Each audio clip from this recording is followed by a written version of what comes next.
Please be patient with Eminem. He's still processing the Lions' loss. Oh, I got to say something about the Lions.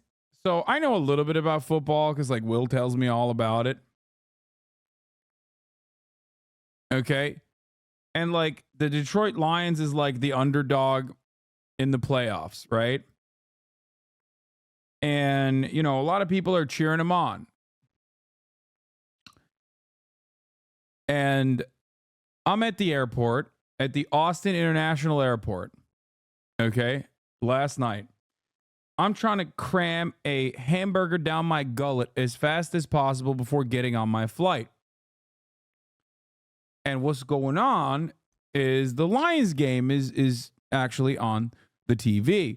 And normally I don't really care about that sort of thing at all, but like I'm a little bit invested partially because of like the whole Taylor Swift versus Stavy Baby angle that's going on the other side, or was going on the other side, which I'll get to in a second. You know, the Baltimore Ravens. And basically, while I'm shoving the burgle off my gullet, okay.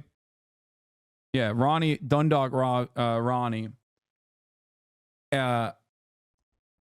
I see that the Lions, and I know very little about them, but I see that the Lions are like, they have like a 17-point lead or something, right? And I was like, wow, that's cool. Like, oh, Will told me that they're like, you know, that they're the underdogs here, and he really wants them to win. So then I get on the fucking flight, okay? And then when I land, people are talking about how God hates the Lions, okay? That they are an affront to God, that they are the, you know, it's just unimaginable. I'm like, what? What happened? I got off the plane and they lost. How the fuck is that possible? Like they were cooking. How many years can you be the underdogs until you admit you're just dogs? Okay. And now you got the 49ers versus the Chiefs, right? For those of you who don't know, the Chiefs are now the manufactured Mickey Mouse team in the league. Let's be real. Obviously, partially because of the whole entire new demographic that is captivated by football, with the very public relationship of Taylor Swift and Travis Kelce. Okay. Detroit sports teams have collectively had the worst decade between all teams in history out of any city. Everyone who hates on any Detroit team is just racist. Yeah. And on the other side, you, of course, had Baltimore Ravens. Baltimore Ravens is a bit of an underdog in this story, and you know, is being propped up by the sheer might of friend of the show, Stavy Baby, also known as Stavros Halkias, also known as Ronnie from Dundalk. Okay, his character that you might have recognized from the Fear and podcast that he appeared on.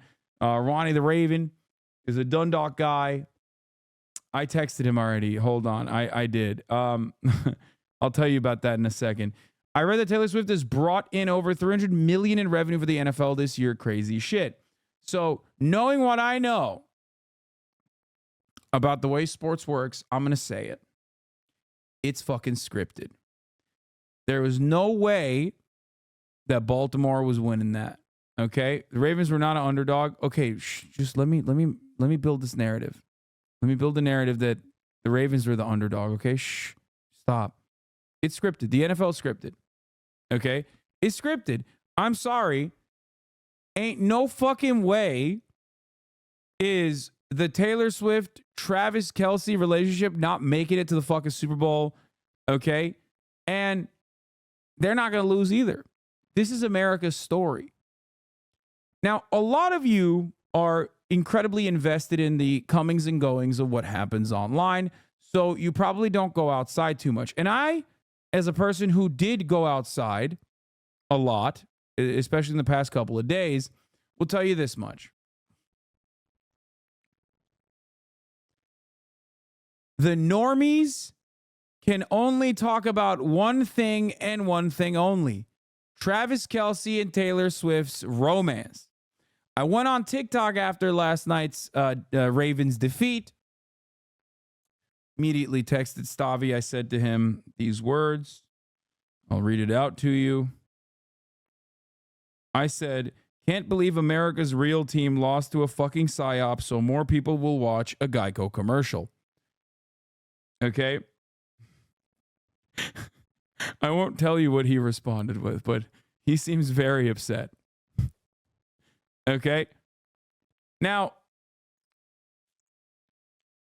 they love the Travis Kelce, Taylor Swift shit, and I'm on board with it. It's great. I think it's wonderful. The normies, this is all they care about. Okay? Conflict in the Middle East? Who gives a fuck? When is there not conflict in the Middle East? Okay? Border wars happening? Is there going to be a civil war? Who cares? Who cares? Civil war, schmivel war. Travis Kelce and Taylor Swift is on the cover of every magazine, People magazine, all the fucking newspapers. Everyone is talking about Travis Kelce and Taylor Swift. Okay?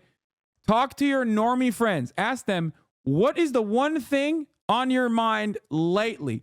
And they will say, Travis Kelce and Taylor Swift's relationship, isn't it wonderful? This is the first time Taylor Swift has been so happy in public and so public about a relationship. Okay? America is united against hating it. Yeah, no, everybody loves it. They think it's awesome. Fuck Travis KKKLC. Okay, bro, come on. Travis Kelce is the most, like, he was built in a fucking laboratory, okay, to be like the perfect middle America, rugged himbo lib, okay? My man had a Pfizer collab. It doesn't get more, like, out there. It doesn't get more of a this guy is the perfect brand type situation, okay? Like, think about it this way. The Gronk. Robert Gronkowski. One of my favorite characters in the NFL, okay? He still had a lot of controversy, despite the fact that he was a himbo. Like, he still had a lot of controversial elements to his character, to his story. He ain't getting a fucking Pfizer collab, is what I'm saying. Okay? It's just not happening. Like, it was not, like, that would have not been the equivalent. Travis Kelce, in many respects, is like Tim Tebow, but liberal. So he's perfect. Like, he is the brand guy, it seems. And it has been elevated. Like, it's Lib Tebow. He's the perfect white boy with a kind heart. Okay?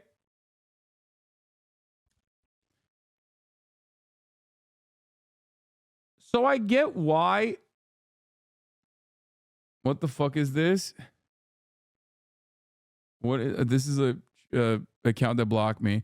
Travis Kelce is such a good football player because he combines the best genetic attributes of his white parents, blue-collar work ethic, route running, and the Wuhanese mRNA in the COVID vaccine, cleverness, inscrutability, misdirection. What?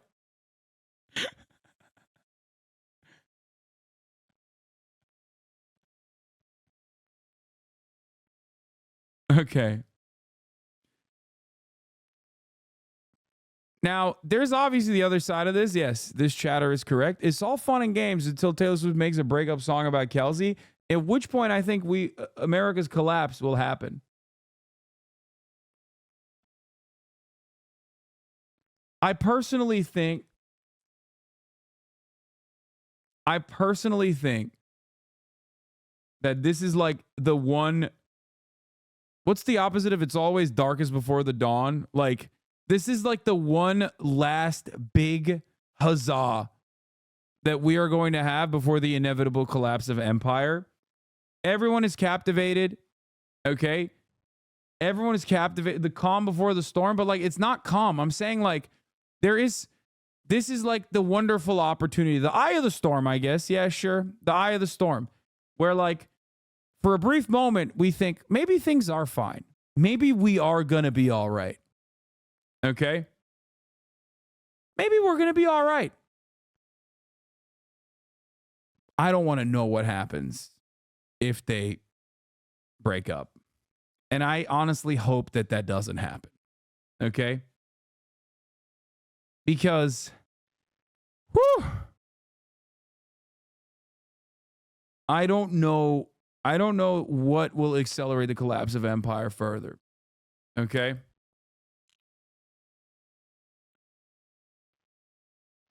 Anyway. So, Taylor Swift has generated a whopping $330 million with the NFL with Travis Kelce romance. Money talks and Taylor Swift is certainly not the problem for the NFL. The pop megastar has been a financial boom for the NFL and for the Kansas City Chiefs in the wake of her romance with the star tight end Travis Kelce, according to a new report. Front Office Sports recently reported that Swift has created a brand value of $331 million with the Chiefs and the NFL, citing data from Apex Marketing Group. This data accounted for print, digital, radio, television highlights, and social media monitoring. Swift, since she attended her first Chiefs game on September 24th through January 22nd, one day after her divisional round appearance in Buffalo, and calculated a financial amount for each occurrence based on reach and impact, according to the report.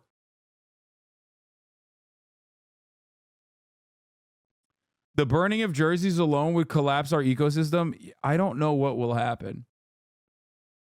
All I will tell you is this, to understand like how much normie appeal this has and how popular this is, ESPN posted a TikTok of them right after like the Chiefs win.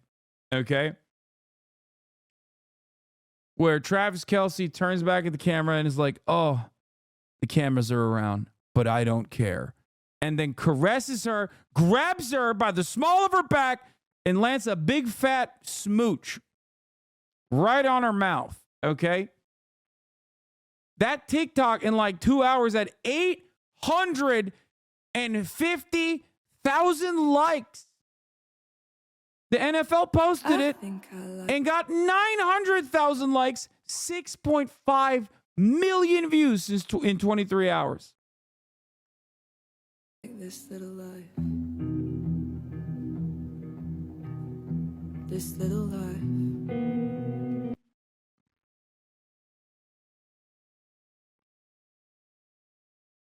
This is exactly what happened with China. Their most famous pop star, Teresa Tang, used to date Yao Ming, and her breakup song broke the internet and led to the inevitable and very predictable collapse of China. I can't believe how accurate your prediction of America's future is. Yeah.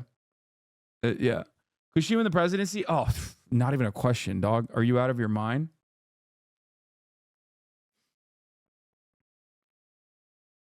There are people talking about how Travis Kelce is going to, win the Super Bowl. The Chiefs are going to win the Super Bowl.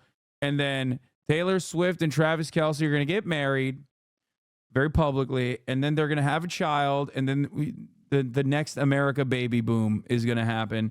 I saw that tweet and I think it's real. I think that's what's going on. It will revitalize. This one is just for the Americans, by the way, because I don't think people outside of the United States of America give a shit about about football. Like a lot of people think that they do. If you ask Americans, they think like everybody cares about the NFL. I don't think everybody cares about the NFL. Let's be real. But everybody does care about Taylor Swift. A lot of people do. And I think that this is just for America. This one is just for the boys. Well, not the boys, for the girls.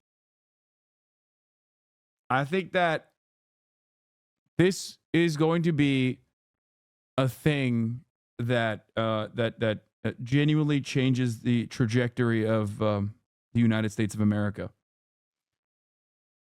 A lot of people not in America were rooting for the Ravens because of Lamar Jackson edits. Oh, here it is.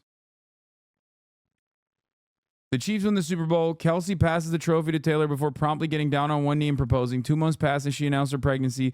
Marriages and birth rates skyrocket. The CCP collapses. Amazon moves headquarters to Kansas City. The S&P hits 9,000.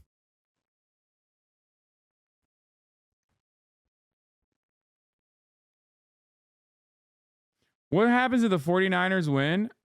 I think if the 49ers win, it's not all that devastating. Like, I don't think the Swifties care about football that much.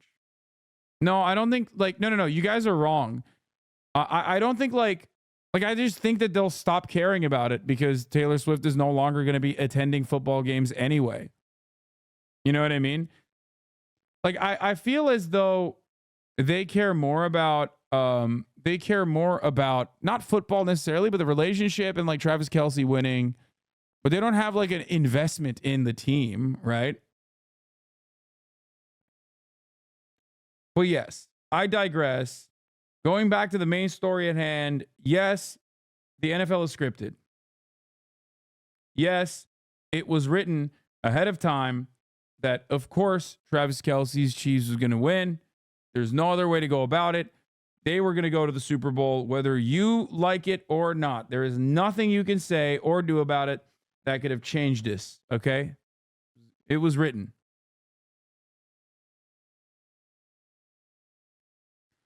The owner of the Chiefs is threatening to leave Kansas City if voters don't approve a sales tax that pays for their stadium. Oh, they'll pay for that sales tax, baby. They'll do it.